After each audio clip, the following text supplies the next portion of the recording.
into the shadows. Old stories line the shelves of our dusty archives. Stories, dreams, mystery, horror. We would like to bring one of our early radio tales back to life during this half hour. Let's see. Ambrose Bierce. The label asks, can such things be? Bierce wrote a whole volume of stories to keep us guessing about the answer to that question. For instance, do ghosts know more or less than the living about things? How they died, for instance. See what you can make of this puzzle in The Moonlight Road.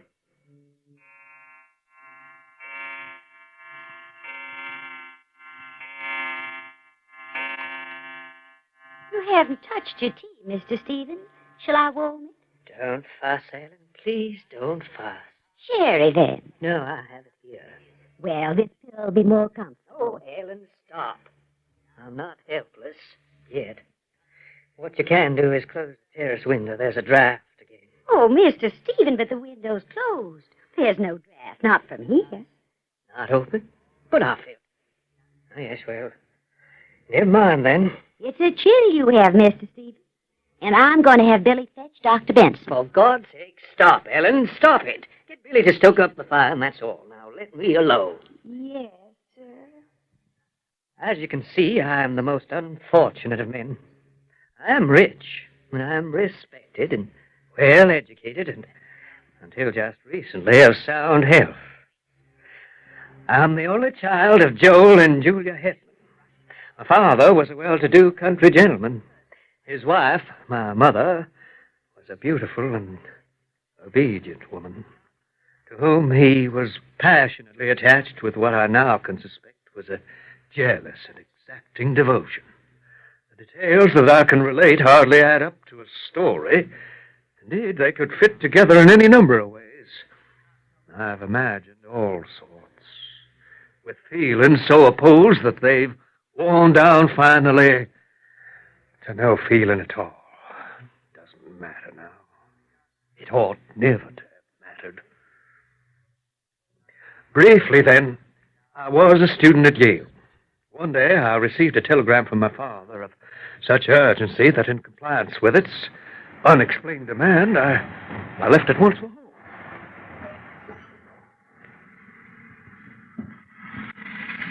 Father? Father? Stephen. Stephen, this way. Stephen, it's terrible to have to tell you this way. Well, tell me, for God's sake, what is it? Your mother. It's your mother, Stephen. What's happened? She's ill. Dying. Father, now what's happened? She's dead, Stephen. How? Murdered. Barbarously murdered. Murdered? Why? By whom? We don't know. We don't know. We don't know anything.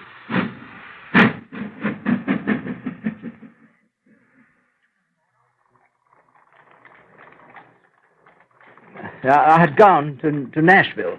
I didn't expect to be back before the following afternoon. And, there was a complication, and I returned home the same night. It was late, nearly dawn. I found I had no latchkey. I didn't want to wake the servant, so I walked around to the back. I don't know why, the doors are always locked. But to my surprise, the back door was open. It was standing open, as if someone had just used it. I entered and went upstairs to your mother's room.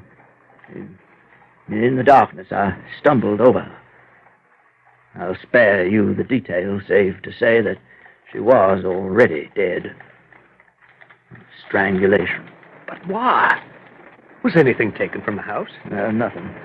So far as we could see. But what about the servants? Hadn't they heard any sound? No, nothing. And the assassin?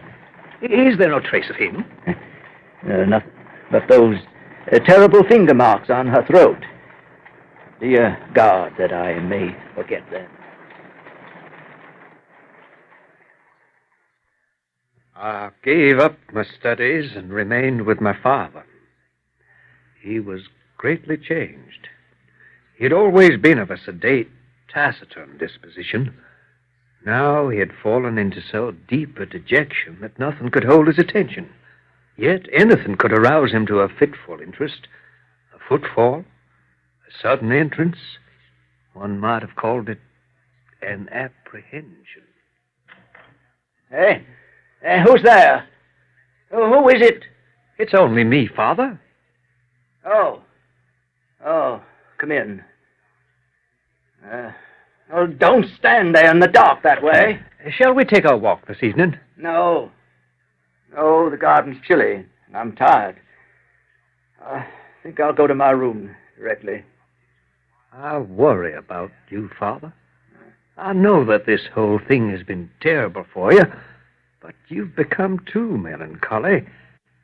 Have you taken to sleepwalking as well? Sleepwalking? Why? Last night, didn't you enter my room? I heard steps along the hall, and then my door opened. Someone stood there in the doorway. I thought it was you, and I called out. When I turned on the light, you'd gone. Got to the door only soon enough to see your door closing down the hall.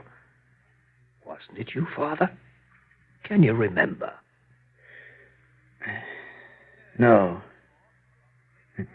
it wasn't me. It must have been your mother. She worries if you come in. Yes, I remember. She got up during the night and then came back. She couldn't have. Stephen, what are you trying to do? Do? Isn't it bad enough for me now? Must you make things worse with your fantasies, your imagining? Well, it might have been a servant. It must have been Ellen. She's always doting over you. Well, I only wondered that well, if it wasn't you, it might have been... What do you mean? Well, I mean that the assassin might have returned, might still be in the house. That's nonsense. Nonsense. Why? He's never been found. He's still somewhere. Yes, I suppose. Father, have you told me everything that happened that night? Of course. What else? Why do you ask? Because it doesn't make sense. Mother was adored by everyone. She was the kindest woman who ever walked the earth. No sane creature could possibly want to hurt her. Sane? Why do you say sane? Father, did she have a lover? Stephen. Was that it? Is that who opened the back door that night you came back from Nashville? Are you hiding that from me to save her memory? Oh, stop! Well, what did happen? She was murdered. Isn't that enough? Enough? Yes. But is it enough for her? Is she still here in this house? Does she haunt us, searching for her lover or her murderer? Does she blame us, Father? Stephen, let it alone. For God's sake, let it alone.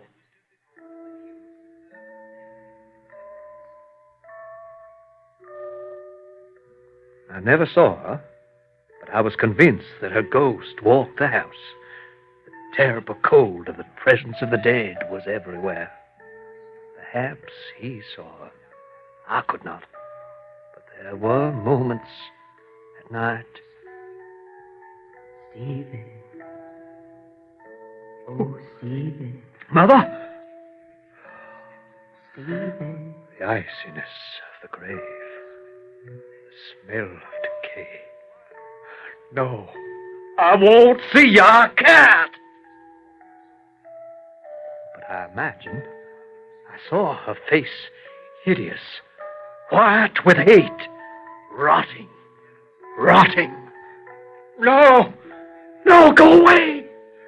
I'm not your assassin.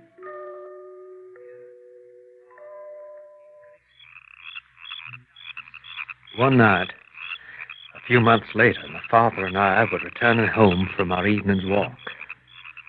As we approached the gate of our dwelling, my father suddenly stopped. He clutched my arm. Father, what's the matter?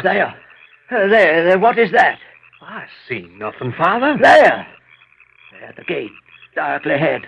There's nothing, Father. Come on now. We'd better go in. No. You're ill. No, go away. Go away. Father, what do you see? No, Julia, no. No. I tried to follow him, but for some reason couldn't move from the spot. Go away. The chill had touched my face. Julia. It was all about me. Julia. I couldn't turn my head. No. Leave me alone. Leave me alone. When I turned to look for my father, he was gone.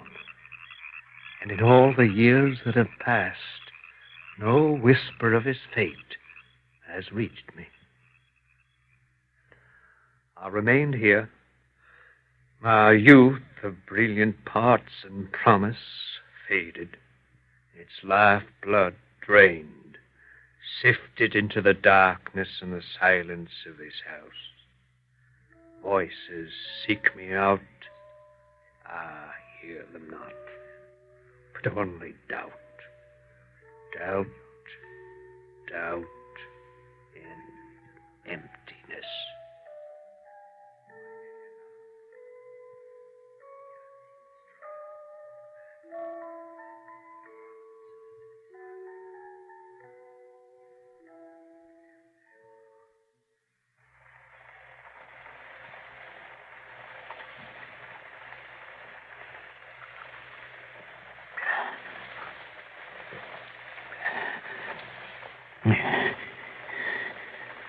Drink up.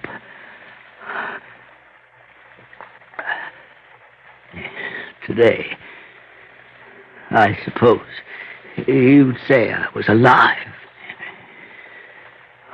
Alive. And tomorrow, well, there's no tomorrow, no yesterday. There's nothing beyond that forest, those trees. That's all I can remember back to. Forest. 20 years ago, I came out of a forest, made my way across the country, all the way to this place. There's some small light, though, of a past. I don't believe it. I can't believe it. That's the only thing that seems like a recollection, even if it's wrong or confused. The only thing I have of that life. Two scenes that play over and over. First, there's a house, a big house, owned by a prosperous planter. There's a woman, beautiful woman, like a child. And a boy, their son. He's a vague figure, never clear, usually not there at all. The father loves the wife terribly, but he's tortured by a fear that she doesn't belong to him. He can't seem to believe her devotion, her love. And he's reduced to vulgar and commonplace ways of testing her. One day, he goes to the city. Tells her, I'll be gone till the next afternoon. But I'll come back. I'll come back that night and go to a rear door that I had left unlocked. It's dark all around the house. But as I approach, I hear something. The door is open. And a figure. A man. I thought it was a man. I feared it was a man. Sometimes now I can't even believe it was human. He headed straight for me, then just disappeared in the dark. I didn't know where to chase him. So intensely did my jealousy and rage fill me, I didn't search. I rushed into the house, and up the stairs to her room, and I pushed open her door. I saw the bed, vaguely, the covers tossed about. I went to it. Empty. She was gone. Escaped. Or hiding. I looked about in the darkness. Walked straight to a corner where she knelt against the wall. I could see her face, the terror in her eyes, the guilt. Her hands were at her throat. I kneeled on her struggling body, and there in the darkness, I strangled her. She was dead.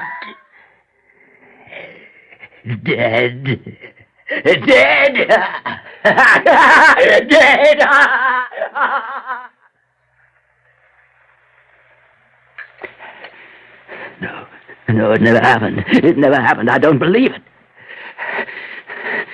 Oh, I was possessed. Possessed by something or someone. But it's all I have. It's all that comes from me. I go over it again and again.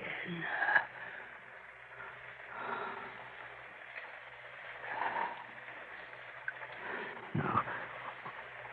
There's another scene. Another dream. Another vision of the night. I stand among shadows along a moonlit road. Someone is with me. I cannot see who. But there's another presence. Head. Where the road ends at a gate, in the shadow of the large house. I catch the gleam of white garments. Then the figure of a woman before me on the road. My wife, Julia, murdered. Death in the face. Marks on the throat. Eyes are fixed on mine with an infinite sadness. Sadness, not hate. Not menace, but the apparition terrifies me. Terrifies me. Still terrifies me. She still reaches out to me here. No.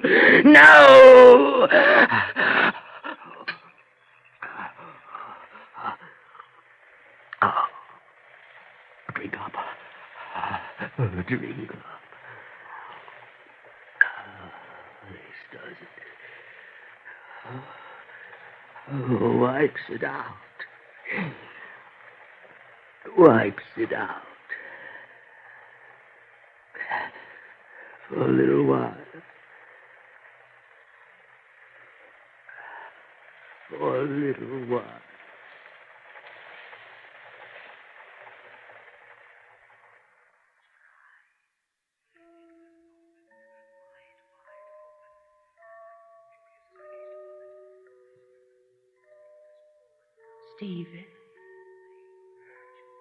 Stephen. No, go away. I'm not Jonas. It's no use. And it only confuses me why he's so fearful. He doesn't see me. He never saw me. I can't imagine what he would see now. But fear has no sense at all. It's crazy. Just crazy. It makes horrible things out of those who want only kindness and some peace. I keep wandering among these scenes, these rooms, in search of something that just doesn't matter anymore, what really happened. No one seems to know. Joel's gone, and there's only Stephen left for a little while. Stephen's my son. He wasn't here at the time. He was away at college. Joel wasn't here either. He'd gone to Nashville on some business and was staying the night. I'd retired early and fallen into a peaceful sleep, but then I awoke. The house seemed more than usually quiet. I had a strange sense of danger, of something. Not that I was afraid of being alone. I was often alone. But this was different. There was a chill, as one waits for a thing long imagined or feared. And the feeling grew as I lay there.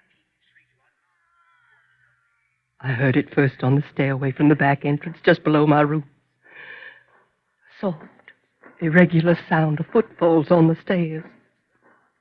It was slow, hesitant, uncertain, as of something that did not see its way. To my disordered reason, all the more terrifying for that, as the approach of some blind and mindless malevolence to which there is no appeal. I said that fear has no brains, it's an idiot. But this had a growing purpose, taking shape as it approached. It approached my door, and then stood there. I heard the breath. He hesitated, his hand on the door. Then it turned and went away, down the stairs, hurriedly. As if in sudden fear, I arose to call for help. But hardly had my shaking hand found the doorknob when I heard it returning. It ran up the stairs, shaking the house. I fled to a corner of the room and crouched on the floor. I tried to cry out.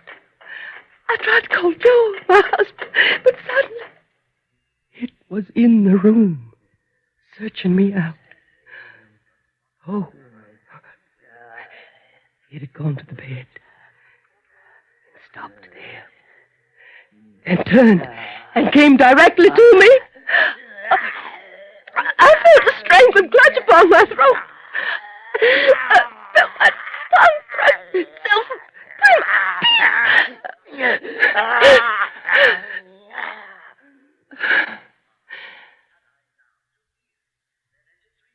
And then I passed into this life.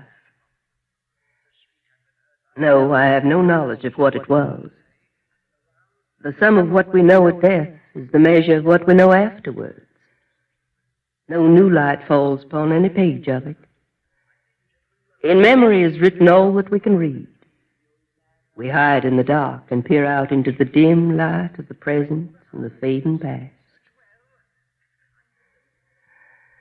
But there is one more scene.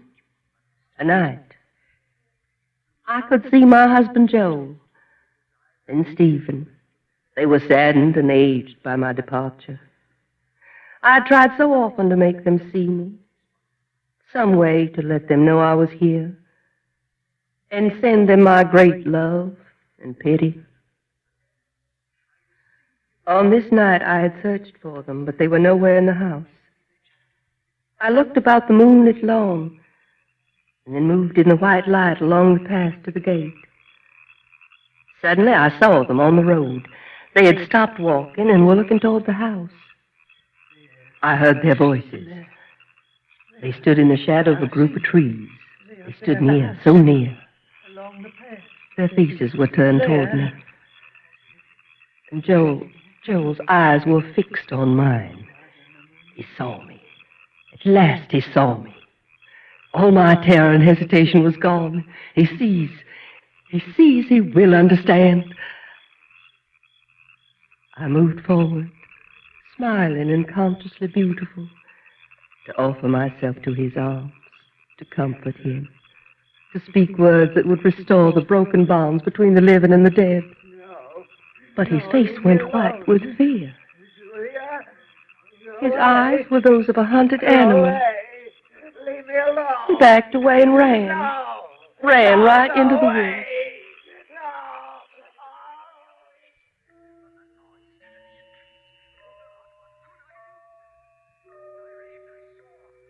He never returned. Maybe he died and wanders about some other place as I do here.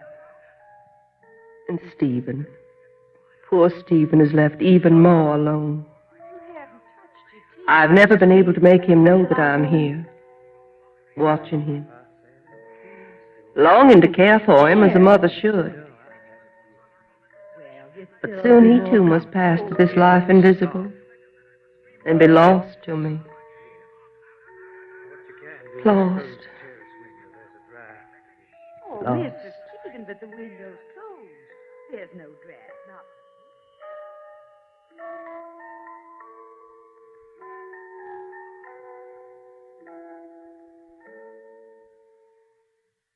The Moonlight Road by Ambrose Bierce.